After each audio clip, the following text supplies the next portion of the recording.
पहा, आज आपण प्रज्ञाशोध मंथनची जी परीक्षा आहे ही इंग्रजीची सराव प्रश्नपत्रिका 2 आपण सोडून घेत आहोत। त्याच्यामध्ये पहिला प्रश्न या ठिकाणी तुम्हाला विचारलेला आहे, पहा, which is the wrong spelling of the day. म्हणजे खाली तुम्हाला डेचं काय केलेलं आहे, स्पेलिंग दिलेले आहेत आणि त्यात एक स्पेलिंग चुकीचं दिलेलं आहे। पहा, संडे त्याचं बरोबर आहे, मंडे ते पण बरोबर आहे आणि या ठिकाणी वेनसडेचं जे स्पेलिंग आहे ते काय केलेलं आहे, चुकलेलं। पहा, या ठिकाणी पर्याय क्रमांक 3 येणार आहे। त्यानंतर दुसरं जे उदाहरण आहे, दुसरं उदाहरण आहे, which of the following sets of words in the correct alphabetically order. म्हणजे वर्णानुक्रमे आपल्याला काय करायचं आहे, शब्दांचा क्रम लावायचा आहे। पहा, 1 नंबरचा जो पर्याय दिला त्या ठिकाणी नेम नंतर नो, म्हणजे पहिलं प्रत्येक याच्यामध्ये एन आहे आणि एन ए पण आहे, पण दुसऱ्या याच्यामध्ये लगेच ओ घेतले, म्हणजे पहिला पर्याय क्रमांक नाही। दुसऱ्या याच्यामध्ये पॉट, पहा ओ घेतलाय, सगळ्या ठिकाणी पी आहे आणि दुसऱ्या ठिकाणी काय केलंय, पॉट घेतलाय, म्हणजे ते पण नाही। म्हणजे एक लक्षात ठेवायचं की ज्या ठिकाणी सगळे अक्षर सारखे आहेत परंतु 2 नंबरचं जे अक्षर आहे ते जर ए ने सुरुवात होते तर तिथं पाहायचंय, म्हणजे त्या ठिकाणी पहिला आणि चौथा पर्याय आहे। पहा, तर त्याचं उत्तर जे आहे ते आहे पर्याय क्रमांक 4।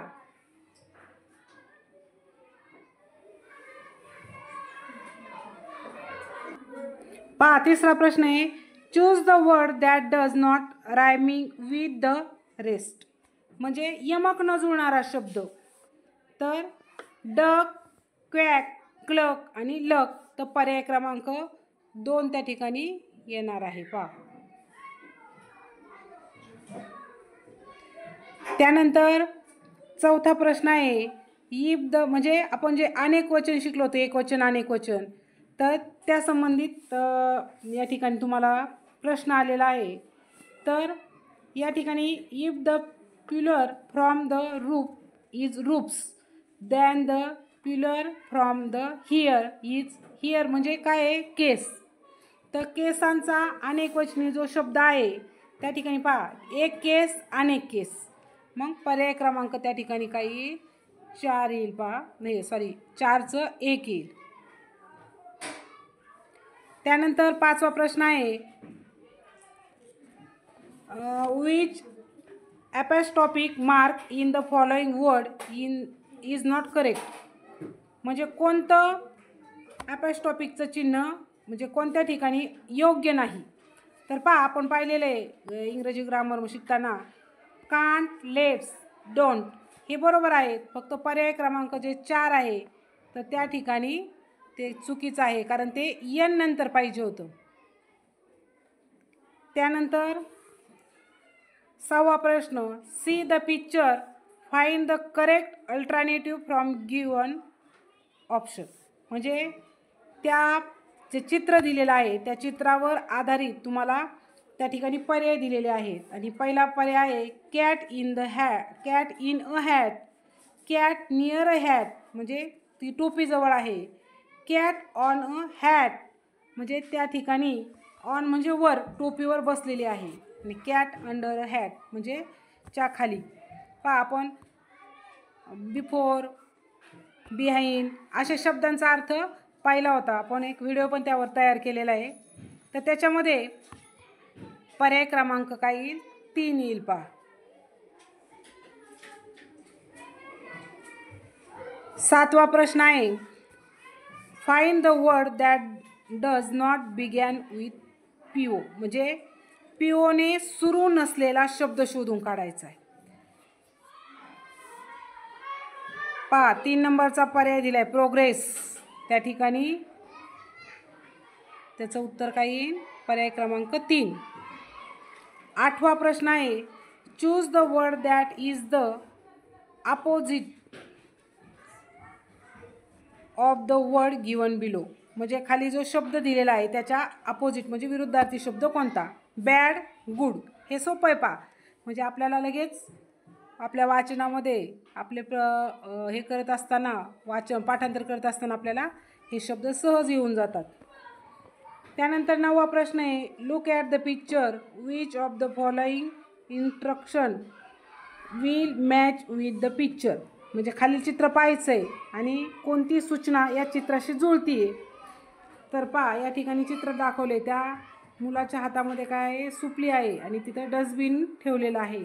म्हणजे पर्याय क्रमांक पहा, पुट द, या ठिकाणी टर्न द टॅब ऑफ. म्हणजे वेगवेगळे पर्याय दिलेले आहेत, पण तुम्हाला 4 नंबरचा जो पर्याय आहे तो या ठिकाणी आपल्याला त्या चित्राशी मिळतो जुळता आहे.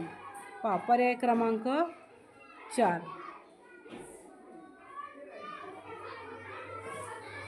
त्यानंतर 10वा प्रश्न आहे, following are the news headline which the headline is related with education. म्हणजे एज्युकेशन म्हणजे शिक्षणाशी संबंधित कोणतं वाक्य आहे. तर सरळ सरळ आपल्याला दिसतंय, पहिलं जे वाक्य आहे तर ते IPL त्याच्या संबंधित आहे. नंतर पहा, महाराष्ट्र स्टेट बोर्ड, म्हणजे जे 2 नंबरचं जे वाक्य आहे ते आपल्याला शिक्षणासंबंधित आहे. 3 नंबरचं जे आहे, 2 people dead in road accident, म्हणजे ते ॲक्सिडेंट संबंधित आहे. आणि या ठिकाणी Narendra Modi becomes PM of India, म्हणजे शिक्षणासंबंधी जे 2 नंबरचं आपलं काय आहे वाक्य त्या ठिकाणी आलेलं आहे. पर्याय क्रमांक 2 राहील पहा. या ठिकाणी which of the following clock showing the timing 3:15. म्हणजे या ठिकाणी 3:15 कोणत्या घड्याळात वाजलेले आहेत. तर पर्याय क्रमांक 2 आलेला आहे पहा. आहे का पर्याय क्रमांक 2? या ठिकाणी 3:15 वाजलेले आहेत. त्यानंतर 21वा प्रश्न, which of the following thought is not correct. म्हणजे कोणता सुविचार बरोबर नाही. तर पर्याय क्रमांक 4, ट्री आर आवर बेस्ट एनिमी. म्हणजे बघा, या ठिकाणी पर्याय क्रमांक जो 4 आहे तो चुकीचा आहे. त्याच्यानंतर 22वा, which of the following punctuation mark is used in given sentence. म्हणजे यामध्ये जे चिन्ह वापरले, विरामचिन्ह, तर ते कोणतं वापरले. पहिल्यांदा कोमा दिले त्यांनी, एक्सक्लेमेशन मार्क, क्वेश्चन मार्क आणि फुल स्टॉप. तर पर्याय क्रमांक 2 त्या ठिकाणी येणार आहे पहा, एक्सक्लेमेशन मार्क. त्यानंतर 23वा प्रश्न आहे, how many words in the following sentence must be capital. म्हणजे जे वाक्य दिलेलं आहे त्या वाक्यामध्ये किती कॅपिटल अक्षरं पाहिजे होती. पहा, Rahul, Ganesh, Pravin and Santosh are my friend. तर जे नावं दिलेले आहेत ते नावं किती आहेत, 4 आहेत. म्हणून या ठिकाणी ही 4 जी अक्षरं आहेत ती काय पाहिजे होती, कॅपिटल पाहिजे होती. पहा, पर्याय क्रमांक किती येईल, 3 येईल तिथं. त्याच्यानंतर 24वा आहे, हाऊ शाल you great your teacher on the. पहा, या ठिकाणी शिक्षक दिनाचं त्या ठिकाणी तुम्ही कशा शुभेच्छा देताल. तर पहिलाच पर्याय दिला आहे पहा, हॅपी टीचर डे. कारण हॅपी दिवाळी, हॅपी बर्थडे आणि many many many happy returns of the day हे लगेच आपल्या लक्षात येते. तर हॅपी टीचर डे म्हणजे या ठिकाणी पर्याय क्रमांक 1 आहे पहा. त्यानंतर शेवटचा प्रश्न आहे, choose the correct alternative of future tense. म्हणजे भविष्यकाळ दर्शवणारा योग्य पर्याय यातून निवडा. त्याच ठिकाणी पहा, पर्याय 3रा दिला आहे, I shall see him tomorrow. पर्याय क्रमांक 3 या ठिकाणी दिलेला आहे. म्हणजे अशा पद्धतीने ही बुद्धिमत्ताची प्रश्नपत्रिका आपण सोडवलेली आहे.